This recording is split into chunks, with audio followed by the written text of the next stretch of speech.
This is our National Arts and Culture webinar series. My name is Githoe Mina. I'm the Digital Director of Programs here at Compassion and Choices, the nation's oldest and largest nonprofit dedicated to improving care, expanding options, and empowering everyone to chart their end-of-life journey. Today, we're here to discuss Vanishing, a Love Story, which tells the story of award-winning novelist Kai Emmons and her loving, open-hearted journey toward death after her diagnosis with ALS, better known as Lou Gehrig's disease. The film has been shown across the country and recently won the Best of Festival award at the New York City Chain Film Festival.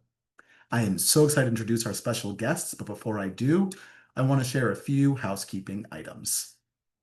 And let's go ahead and stop the share. Housekeeping item number one. If you want live captioning, please enable it at the bottom of your screen by clicking on the double C's and following the prompts. Thank you to everyone who already submitted questions when they registered.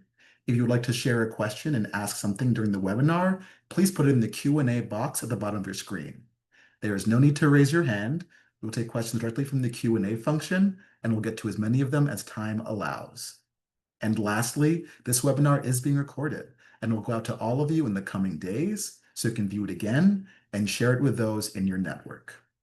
Now, it is my pleasure to introduce our special guests, award-winning filmmaker Sandra Luckow and Kai's husband, playwright Paul Calandrino. Sandra, will you please introduce yourself? Well, first, let me start by saying a heartfelt thank you to you and to Compassion and Choices for having Paul and I here as part of the National Arts and Culture webinar series. You are helping us fulfill a promise to Kai Emmons and a demand by her to bring death into the conversation. So what would you like me to start with? That's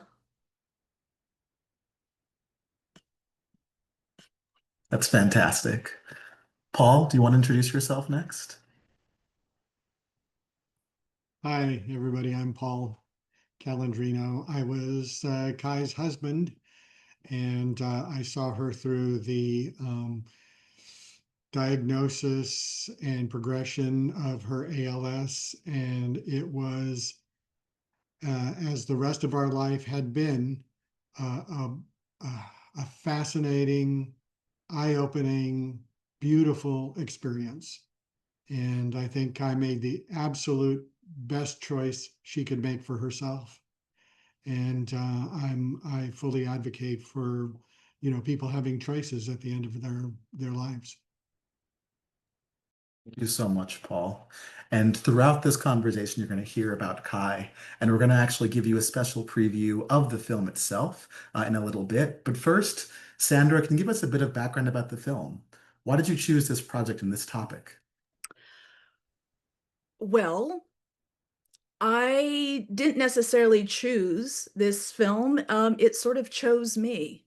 I had met Kai online during the pandemic, and we spent a lot of time talking about various things. And then when she was, right before she was diagnosed with ALS, we stopped having the Zoom conversations because she said there was something going on with her voice. So after that, and she was diagnosed, we continued to communicate via text and email. And then I had the opportunity to go out to Oregon which is where I'm from, actually. And I said to Kai, I would like to meet her. And she said that would be great. We should get together. We should meet for the very first time. And I said, well, as long as I'm out there, because I am a filmmaker, and she had gone to NYU film school and won a Student Academy Award. I said, how would you feel about me like making a few videos, for your family? And she basically came back to me with a shot list of like, well, we could film this, and wouldn't it be interesting to show this? And then I said to her, I think this is perhaps a much bigger project.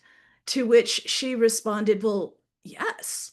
And she said yes, and she said yes to everything. So I drove across the country, and I arrived on her doorstep 3 years ago on June 15th, and came over to her house with my camera, and thus began the film. Wow. That is incredible. I know a lot of folks in this call probably have not been able to see the film yet, but Sandra has given us special permission to actually show a clip from the film. And I think it's so important to have this conversation while grounding us in Kai's story. So without further ado, this is a scene from a dinner with Kai speaking to her doctor.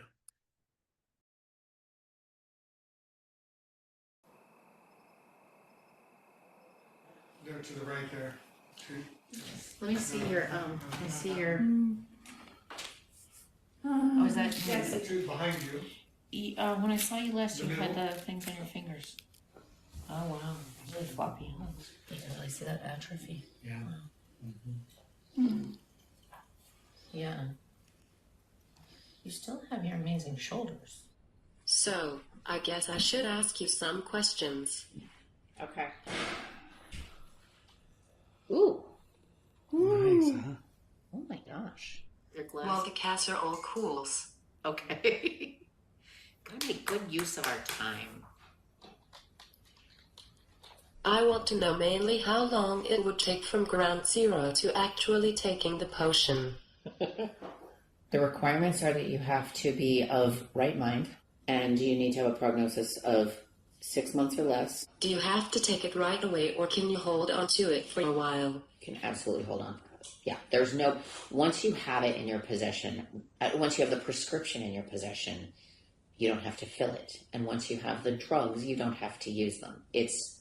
To me, it expands the autonomy of what is a very natural process, but uncertain and anxiety provoking. And it is good to have the plan in place.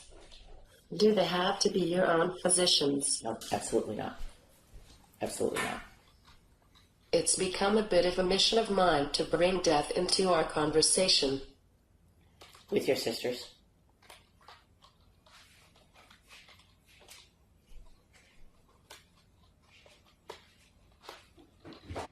With everyone, really. Yeah. Whereas not that long ago, 80 years ago, 100 years ago, it was something that people were comfortable with. It's like bringing reproductive rights into the conversation. It belongs there. It's part of life. Just to remind people I'm dying. Because your smile says otherwise. It's very distressing to me how we've taken it out of the home. And I hope my sisters and friends will wash my body. How did your sisters respond to your request? Very accepting of the idea. Yeah, that's great. How is all the discussion of death hitting you? It saddens me a lot. But I trust Kai to make the right decision for herself. And I'll support her.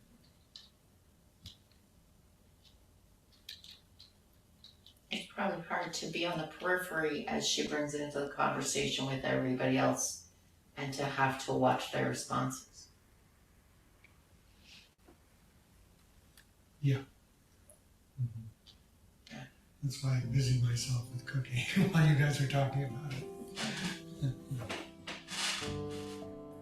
I'll dish up Kai's because she needs the insides, not the crunchy part, which real like. Crunchy part was really good. Where are we eating? I don't know. Amazing. Careful. Isn't that cool though? Yeah. All right, dish yourself up. Okay. So you can either go with the mushroom sauce or you can go, with the Mexican. Wow. So much of the film, I feel, is summed up in that clip. And Sandra, thank you so much for allowing us to share that with the folks here on this call. Why did you want us to start here? Sorry, let me unmute myself here. So I wanted to start here because I do think that this film really sums up Kai's bringing death to the forefront and having the ability to talk about it with someone. And there's a lot of, you can be for or against medical aid in dying, death with dignity, as it's called in Oregon. But here, you have to, when it becomes a reality for you, a lot of decisions and thoughts have to be made. And in some ways, you realize that perhaps you might be your own worst enemy in terms of wanting certain things to happen, and yet also wanting to be the good patient, the good, doing what people expect of you. And I think that Kai wrestled with that conflict really, really well. Also, too, I mean, it's so interesting. You know, Dr. Audrey Garrett is a very good friend of ours. And she's only one of six palliative doctors in the entire state, I guess in Eugene, Oregon, which has that's very, very slim for the number of people in Eugene, Oregon. And she really, she has, as a doctor whose mission it is to always try to save the person under all conditions and causes. She was very good about death being a part of the process of one's life. So that's why I wanted to start there, because I think it does. I think you're absolutely right. It gets to the crux. There's something you said that I want to follow up immediately on. You mentioned being a good patient. I know before we began, we talked about how even for myself, when I go to my doctor, I want to be as healthy as possible because I'm afraid of bad news. I want to make sure that like my doctor sees me in the best light. Did that play any part in maybe being a challenge or a barrier for Kai receiving the care she wanted? I think you should take this, Paul. Yeah, it was kind of a barrier because her main neurologist up at Oregon State OHSU, um, he had mentioned to Kai very early on about another patient of his who also had the form of ALS that Kai had, the bulbar onset, which affects the throat and swallowing and breathing first before it affects the limbs. That's why you can see Kai walking around and using her arms and legs, but she's unable to speak. Anyway, he had another patient of his that and usually bulbar onset ALS is very aggressive, and the prognosis is 2 years, which played out with Kai. And but he had another patient that had survived something like 5 or 7 years with bulbar onset ALS, and so Kai was determined to to be as good as that other patient was and last as long as she could. So when we went to the quarterly clinics up at OHSU in Portland, um, she would always try her best to do all of the testing, standing, sitting, walking, running, the putting pressure on her limbs and seeing how strong she was. She was really determined to make a good impression and be as good as that other patient. But when it came time for her to end her life, uh, her doctor saw her as completely capable, as strong as they'd ever seen her. But she was really weakening and losing control of her body, and so that was a dilemma for her. Paul, just to stay with you for a moment, even in that clip that we saw, you talked about how difficult it was for you, and understandably so. What was it like supporting your wife through this? What was it, and do you have any advice for, the loved ones and spouses on this call, maybe going through something similar? Yeah, well, for me, it was a calling, I felt compelled to express all of the love I had for Kai in supporting her and listening to her and giving her what she needed, not giving her more than what she asked for. There's a scene in the film where she's sitting in a chair and is trying to stand up, and she tries about 10 times to stand up, and she can't. And so then I enter the scene, I come into the room, and I saw her trying to stand up once, and my first impulse was, go help her. And but I knew that she wanted to do things on her own, so I held myself back. But then she tried again and couldn't get up, and then I went and helped her. So I think listening is really important. Um, and For me, it was easy because I just adored Kai to death. And I wanted to do everything I could. But the advice that I would have for people is if it's something like ALS and your loved one needs 24-hour support, I would say don't burn yourself out, give what you can, and then seek help. And don't ruin your own health um, to help your loved one, because like when you're in the airplane and they say strap on your air mask first before you help somebody else, you really have to take care of yourself. And so I think that that's important. If you can go the distance, if you can go all the way, go for it. And but it is a 24-hour a day. For me, it was a 24-hour a day prospect at the end. Hardly got any sleep, and maybe we did get a little bit of help at the end, but that's what I would say. And may I just add too that I have to say that Paul is the exception in terms of particularly with ALS. We encountered people that Kai had at the infusion center whose spouses left them after after finding out about the diagnosis, because it is so hard and it is so grueling. And it's common knowledge, that is, I mean, it's not a common thing to actually, it's more common to have a spouse leave than it is to have a spouse stay through it. And I think that Paul's priorities that he set for himself, the very end of the film in the credits, and he doesn't like this very much, so forgive me, Paul, but I sort of give archetypes to each one of the characters in the film.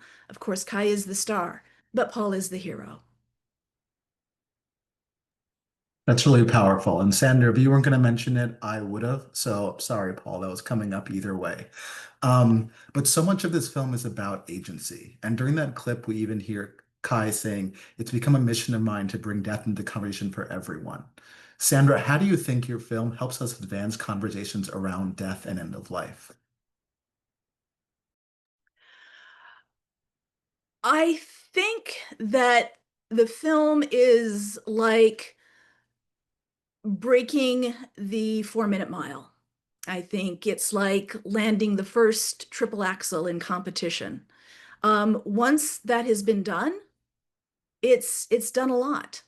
And not, I mean, not a lot, but because it's a very difficult thing to do, both of those things.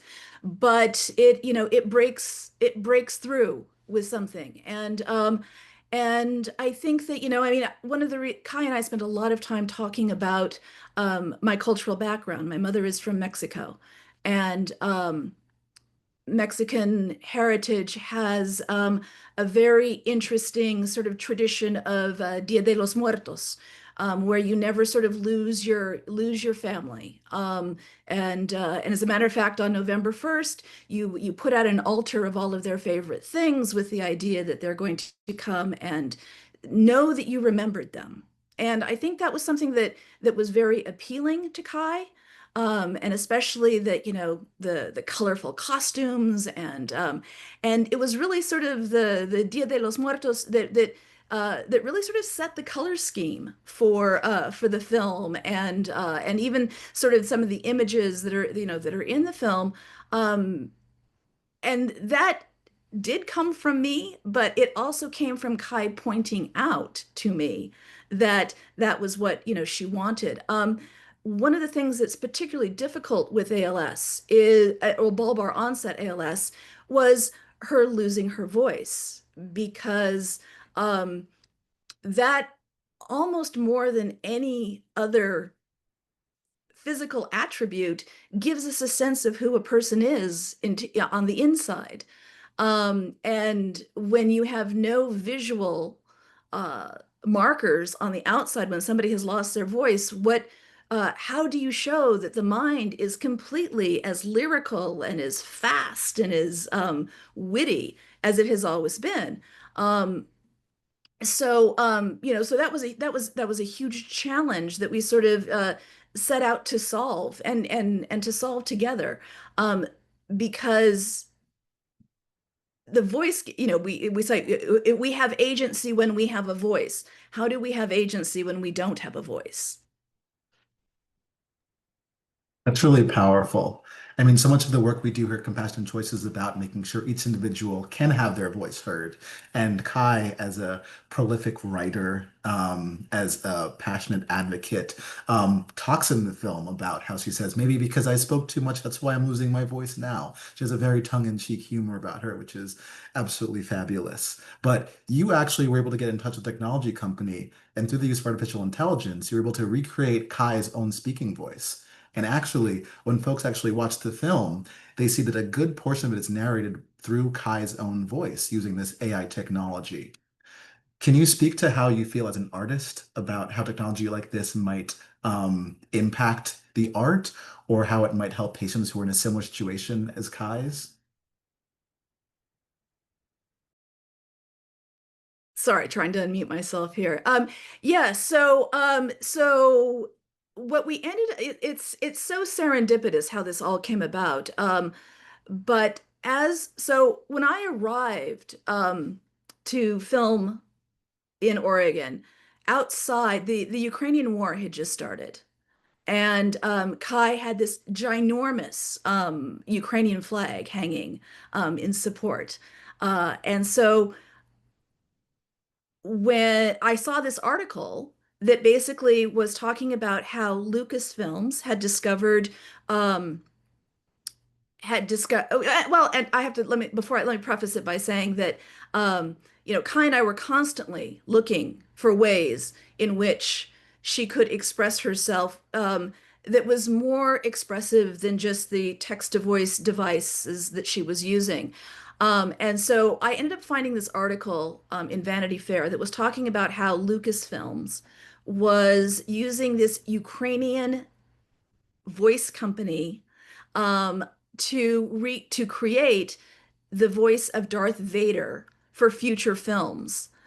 Even though at the time James Earl Jones was 92 years old.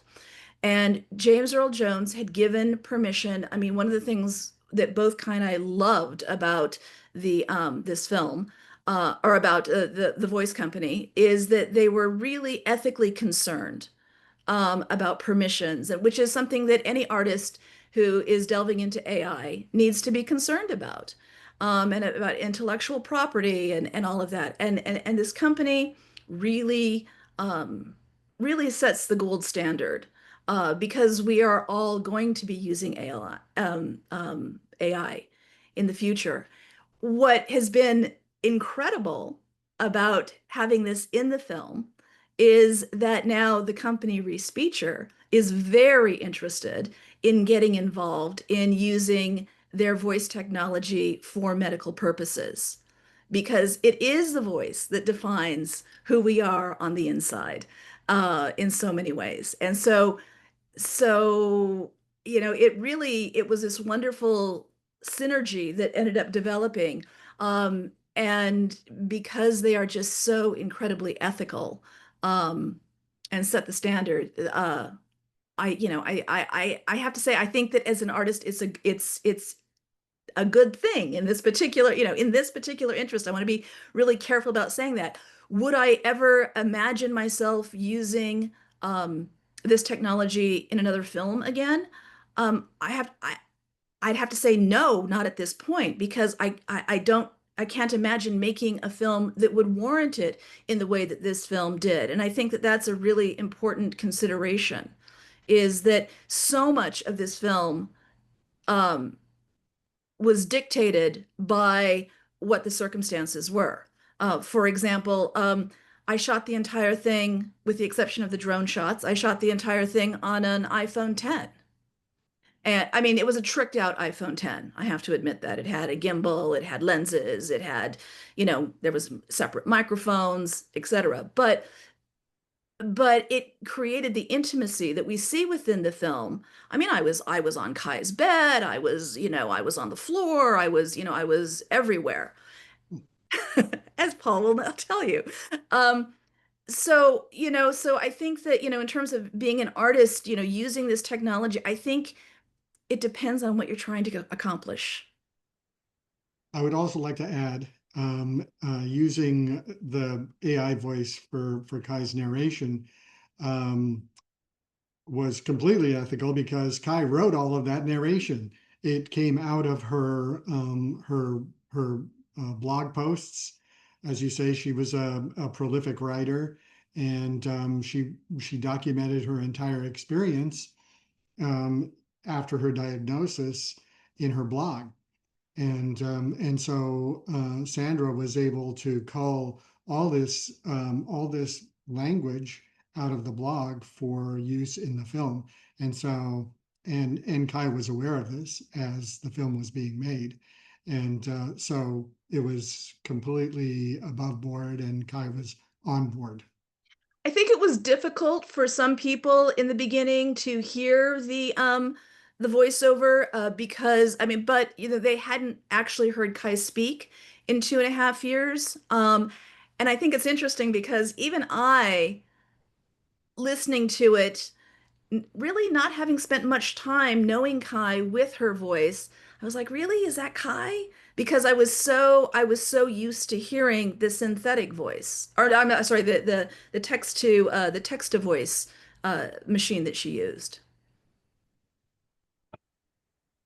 Paul, you mentioned Kai's diagnosis. Can you walk us through what those first few days were like? I mean, I know that it must have been a whirlwind time, not just because of the diagnosis, but you ended up getting married 10 days after her ALS diagnosis. So could you speak to both the diagnosis and maybe what spurred the desire to tie the knot at that time? Yeah, well, we'd been living happily and lovingly together for over 20 years. And Kai never felt she wanted to get married again. She'd been married once before. I'd been married once before. And so she felt, and I think this is in the film, that she thought that, marriage has an effect on relationships and didn't feel like it was necessary for us to get married. But when she was diagnosed, it was it was a traumatic time. And we were just sitting together one day, and I don't know if it was she or I who said, well, maybe, we should probably get married. Mostly to make it easier for me to handle the estate, and the medical decisions and all of that stuff. Because even though this is a common law marriage state, common whatever it's called, um, still having the marriage certificate helps with all of the legalities and whatnot. So we decided to, it was a practical thing to decide to get married, but it turned out to be one of the most wonderful experiences of our lives. It was, can you imagine how intense the emotions were? Um, I mean, making our public vows in front of our friends and family, and feeling overwhelming love and also overwhelming grief that her life was coming to an end. It was a powerful experience. Talk to us about just how you manage those emotions because I mean, I think our audience would really appreciate this. Also, for further context, this was during the pandemic. So, like, you also have that going on in the background. There's a scene in the film where Kai's son Ben can't even come at the beginning of Thanksgiving because he was exposed to COVID. So, what were those emotions like? What was swirling through your head at that time? Oh, well, and also it was March in or February in Oregon, so it was raining, and so everybody came to we had the ceremony out here on our patio under some canopies in the rain, everybody masked, and and so I mean, there was laughter. There was not a dry eye in the house.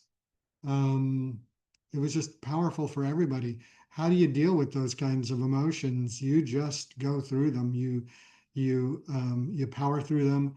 You accept them and try not to suppress them. I guess that's the advice that all the therapists give. Is that's a recipe for toxicity. If you just not acknowledge this amazing, profound uh, experience you're going through with these emotions. So, uh, you know, the kind of guy who can cry at the drop of a hat. So, lots of tears with Kai and our friends and our family, our son, and we just went through it. Also all through her illness, we were we were so happy. We we really enjoyed life. You know, in her blog and in person, people would ask her. She wrote about this in her blog. People would ask her, what's it like to be dying? And she would reply, well, it's a lot like living. And that was like her powerful message for everybody. Just live. Just don't allow an illness or a terminal diagnosis to deprive you of the joy that you can have in living in every second, despite the pain, despite the grief. There are moments in every day, in every hour, where you can experience joy and uh, and just revel in the beauty and mystery of life. If I could add to that, I would have never imagined making a film like this and laughing so much during the production of it. I mean, and sometimes morbidly. Kai and I looked at the structure of this film. How are we going to do it? And very early on, we made the decision that it was not really going to be about death with dignity. It was really going to be about the choice and how do you get to that decision. So we didn't want viewers to look at the film and say, um, is she going to do it? Is she not going to do it? Is she going to pass away before she gets the opportunity to do it?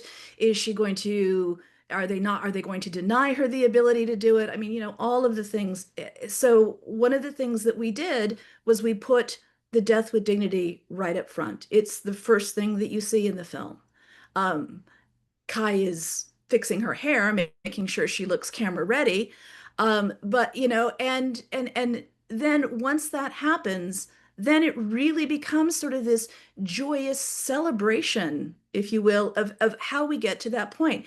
And one of the things, this is going to sound very strange, but one of the things that we laughed and laughed and laughed about using as a structural model was the film Sunset Boulevard, because most people don't remember, but it starts with a dead man in a pool, and then he narrates how he got there. And Kai and I used so much of Sunset Boulevard as part of our as part of our structural support. I mean, for example, I would come in the morning and I'd say, "Wait a minute, you're Kai Emmons. It used to be big." And she would basically write to me, I am big. It was the pictures that got small. You know, so I mean, we had such a good time, and there's so much humor in the film. I actually have never worked on a film where I have laughed as much as I did and had such a great time showing up every day. And that was her motto, show up. That is an incredibly powerful motto, and it's such a Yeah, human story. Paul? the motto is show up and be open. And that's I use that motto myself almost every day. It's a brilliant motto. And so much of this film just shows the humor, just the human side of all of this, that even in our life's final chapter, we can find ways to, as you said, Paul, see the beauty, enjoy the moments, and then also make sure that our agency is ever present. But Sandra, as you alluded to, this is for, people who might not have this in front of mind, this can be a challenging subject matter to talk through. Have there been any controversies in ways that you've tried to show the film or challenges in having it be displayed? Well, the film industry is changing a lot, particularly documentary. Sort of the only thing that Netflix is buying at the moment is celebrity documentaries or true crime stories. And when I tell somebody, oh, I would love for you to come to see my joyful film about somebody doing death with dignity, it's a hard sell. There's so much noise in the world right now that they just can't possibly think of going to the movies and taking on one more thing. Um, that has been incredibly difficult. Also, the process is that you independent films is that you sort of start showing it at film festivals, garnering awards and acclaim for it, getting people to sort of start to see it, and then the idea being that then that'll get a distributor or a streaming service, interested in showing it to a wider audience. Um, so it's as film festivals have progressed, now it's very hard to get people to go to a film festival. So it's easier to program short films as opposed to a longer form, so that you have a built-in audience with the cast and crew of each one of these short films in a single block. But if you only have a film about somebody who's already passed, your audience it can be pretty limited, and I think that scares people in film festivals. So it has been rejected by a lot of film festivals. Every film festival that has had the courage to show it, it has either won Best Documentary, or even at the Film Festival, Best of Fest of 160 films, of which were documentary shorts, narrative films, and stuff. So um, it's a tough road. Said, when the film is shown, people resonate with it. I wonder if you could share some audience reactions that folks have had when they actually see this film. I know for me personally, I felt I was very emotional watching it, just because it's such an incredibly powerful and moving story. And I see folks in the chat asking about how they can see the film, and we will definitely get to that later, but I'd love to hear about some audience reactions, Sandra. So the audience reaction universally has been really good. Really, people have been very moved by it, because the death is up in the first 5 minutes of the film.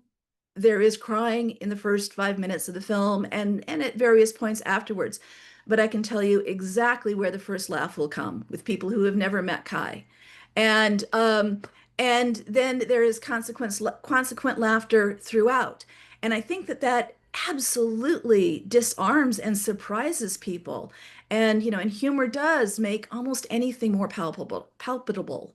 And that has, that has been really good. We did have some controversy in showing the film in Connecticut, where medical aid in dying is not yet legal. We had a group of people called Progressives Against Medical Aid in Dying. Um, and a group of very nice women actually that handed out pamphlets outside of the movie theater, uh, who would come to see it. Actually, who would come to see it once when we showed it at Yale, and then came again when we showed it at the Lighthouse Lens Film Festival. And I was really happy to see them because I think that it's really important to have people voice their concerns that they have towards the actual act, have not played out statistically, of what they're concerned about. But I think that to just dismiss them is not the way to go with something as serious. I mean, they're talking about death with dignity. So, or they're talking about end of life choices. So it's something that we need to bring into the conversation. Absolutely. And I think it speaks to how powerful this topic is that, people do have very passionate opinions on it. That's why we do the work that we do to make sure that folks have the agency around those end of life choices. Um, Paul, switching it back to you. At points during the film, you talk about how you wish this had been kind of a more intimate experience, that, you kind of lamented that it was being filmed, but now here you are championing the film. Why the change of heart? Or like, what was that process like for you to get to this point where you can be here talking so passionately about it? Well, it wasn't just one thing for me ever.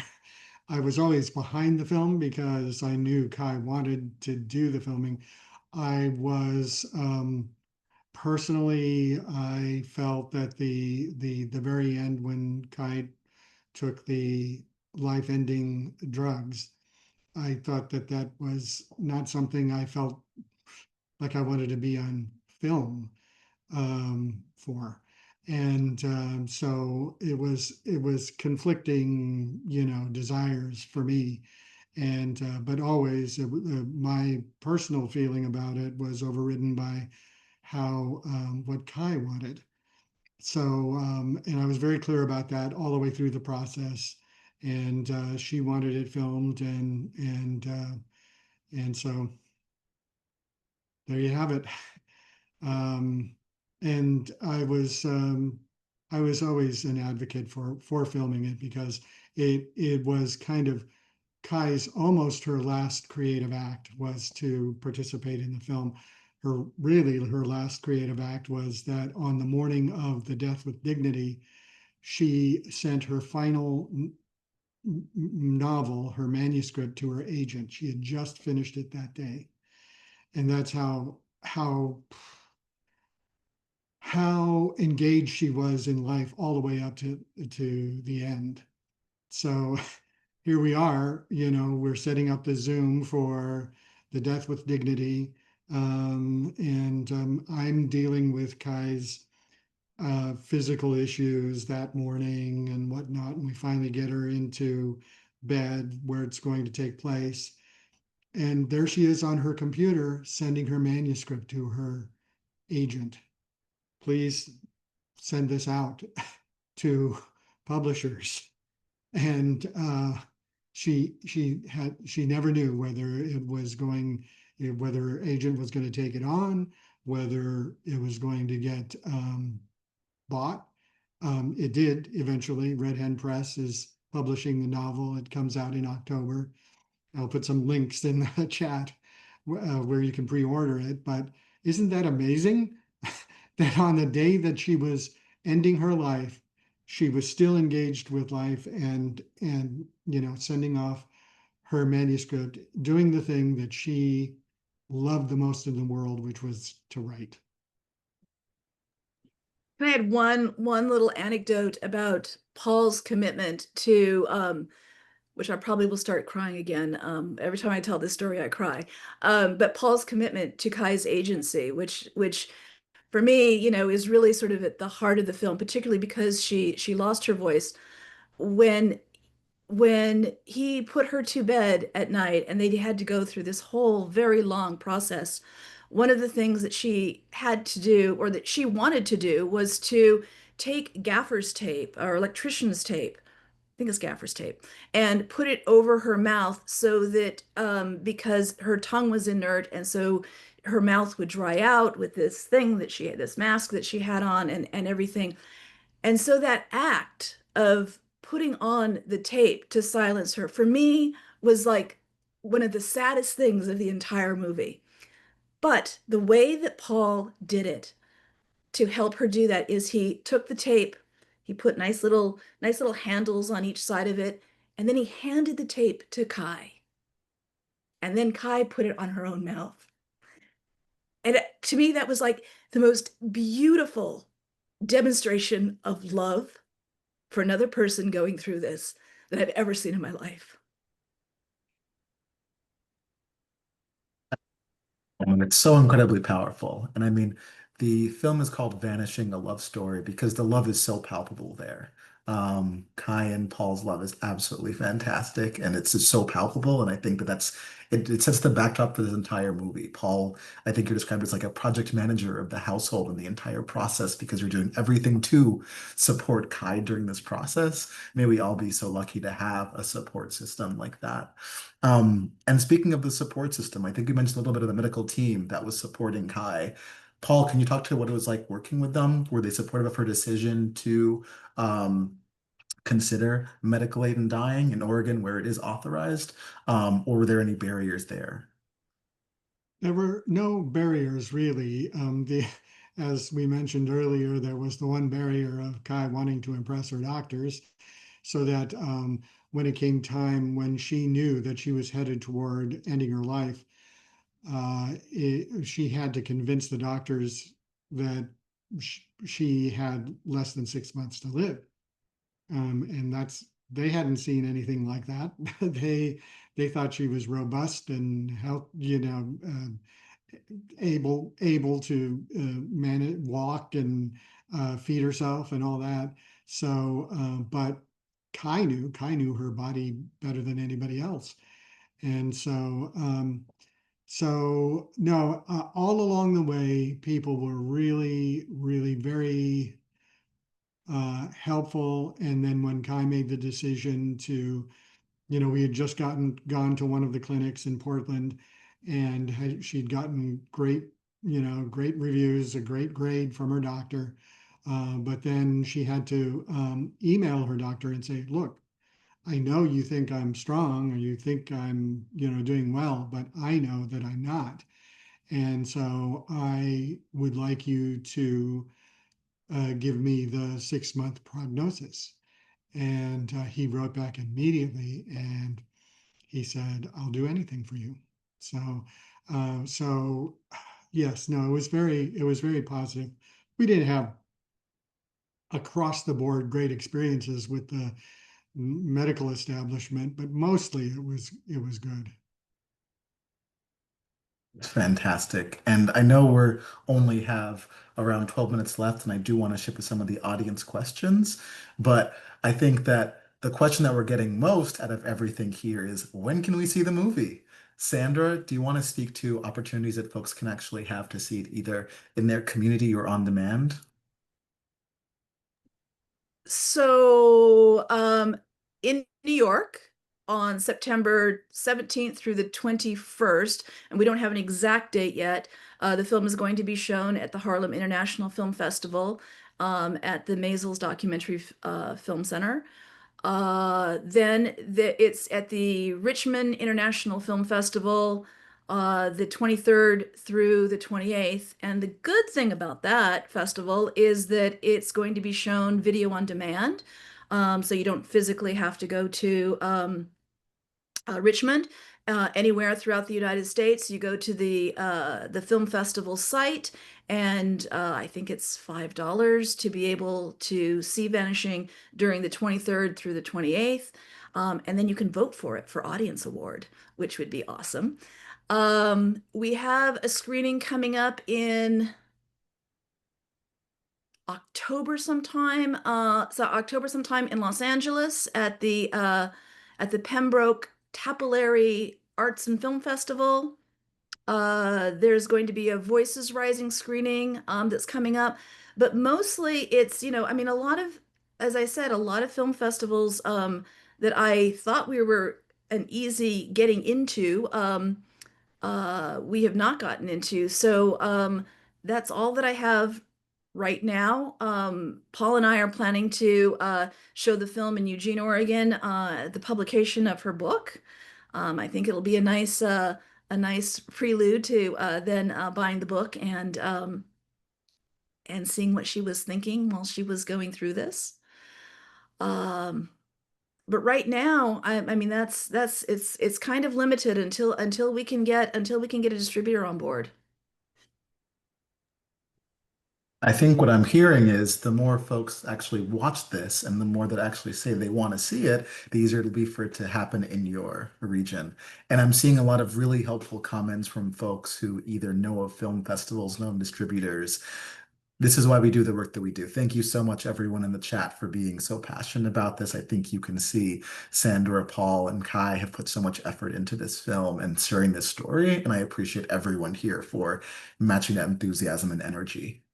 Um, Paul, you mentioned Kai's book coming out in October. If folks here on this call are too eager to wait until then, are there other books they can purchase that Kai's written? Yes, there are. There are, how many books? I think she has 7 published works of fiction, mostly novels, but one collection of short stories, and they're all available at your local independent bookseller for ordering. Or if you use Amazon, you could order them at Amazon or at Barnes and Noble. So yeah, they're readily available. Fantastic. And we dropped some information in the chat. Again, so deep gratitude to everyone giving recommendations for film festivals. I know we will follow and share all of that with Sandra and her team after this. Sandra, was there anything that didn't make it in the film that you would have liked to see or share with folks? There's nothing in the film that I would want to share with that there's nothing in the film that or that's left out of the film that Kai. I mean, there's a lot of footage on the cutting room floor of Kai teasing me, of Kai provoking me, of Kai embarrassing me, and a lot of sort of just the antics of fun that probably would have interested no one but us. Uh, so. So no, um she was really adamant about showing her deficits. And so that's something, that I mean, I really wanted Kai to be able to take the lead on what we did show. My sort of visual rule was that I always wanted to keep her dignity about her. So for example, she was eating food even though her tongue was inert. And I think that it was important to mention that she was doing it and showing some of the food that she was eating, but there was no reason, for example, to show her actually ingesting the food, because it was, and she had this problem drooling for the same reason, and she was very conscientious with her rag that she would have. But I also tried, and I didn't always succeed, but I also tried, there was no reason to show when she missed, when she didn't have that. So I tried to be really conscious of that. But that's really sort of the only thing that was sort of like, well, it's much less pretty when, if you're in the reality of it, and that's a lot of that is on the cutting room floor, but why should I have to show that? Absolutely. Um, I will also say there's definitely been, a lot of we want to always make sure we can advocate for folks' end of life choices. And a lot of folks in this conversation have actually been with us when we're testifying about the importance of medical aid in dying. Um, you mentioned progressives against medical aid in dying. And we can follow up about that at a different time. But I do want to highlight something that Tessa wrote about this. It's something that I feel is really profound. I didn't want to get lost in the chat. Tessa says, getting to know and love a person is joyful. The sorrow in a film like this is for the ones who have suffered, the family and friends of the person who died, as well as the person themselves. Each time we testify and hearings are made, we are celebrating and mourning. And I want everyone on this call to really remember that and hold that with us because, we have been able to make tremendous strides this year alone, in Delaware, in New York, and we are working every single day to make sure everyone's agency is recognized, for their end of life decisions. And films like this really showcase why it's so important, because we've seen, from Kai's writing, working up until the very last moment. These are people who are making choices around their own healthcare and their own end of life decisions, and we want to make sure that they're honored. So, thank you to everyone who, um, has spoken about that. And In our also, last, yeah. can I just add that, Kai's last line of the film and the last line that she wrote in her life on her blog was, "Remember me with joy." And thank you for giving us the opportunity to do just that. What an absolutely fitting way to end. Thank you so much, Sandra. Paul, are there final thoughts you might have, just in terms of the film broadly, or just advice you might have for someone who wants to be a supportive loved one as their, um, loved one is making an end of life decision? I think I've really made my main points. I really hope that people get a chance to see the film. I'm in it way too much, but uh, it's every time it's hard to watch the film for me. Obviously because of everything it depicts about Kai's end of life, but also it's a chance to spend not quite 2 hours with a wonderful human being, and learn something about life and living your life fully until the very last minute. This is why I really appreciate working with artists. Absolutely poetic, Paul. Thank you so much for that. I mean, this has been an absolutely phenomenal conversation. I think I hope that you are both seeing all the affection and appreciation in the chat from folks. Um, and just want to close with a few things. As we're getting closer to time, special thanks to Sandra and Paul for really guiding us through this and sharing Kai's story. Katie for being the behind the scenes, answering questions in the chat. And really thanks to Kai for giving us a chance to learn from her story. From the very beginning, she made it clear she wants this recording. This is part of her end of life choice and end of life decisions to have her agency and have it be shown. And so we really appreciate that. Um, if you want to learn more about Vanishing the Love Story, the official website is being dropped in the chat. As we've mentioned, it's going to be it's going to be shown, in the coming weeks at the Harlem International Film Festival, as well as available on demand at the Richmond Film Festival from the 23rd of September to the 28th of September. Um, I would also encourage you, if you're curious about events like this and just our work broadly, please go to the Compassion Choices website, www.compassionchoices.org. We have a wealth of resources for you to chart your own end of life journey. And we continue our National Arts and Culture webinar series next week. We're bringing the host of the Death with Dignity podcast to join us, on the 17th of September at 4 p.m. Eastern to have a conversation like this, to talk about why the podcast is important and why it is so important to do this work.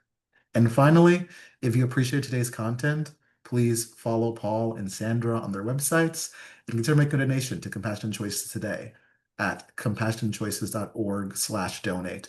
We are entirely supported by, the passionate advocates like yourself watching this right now who make our work entirely possible.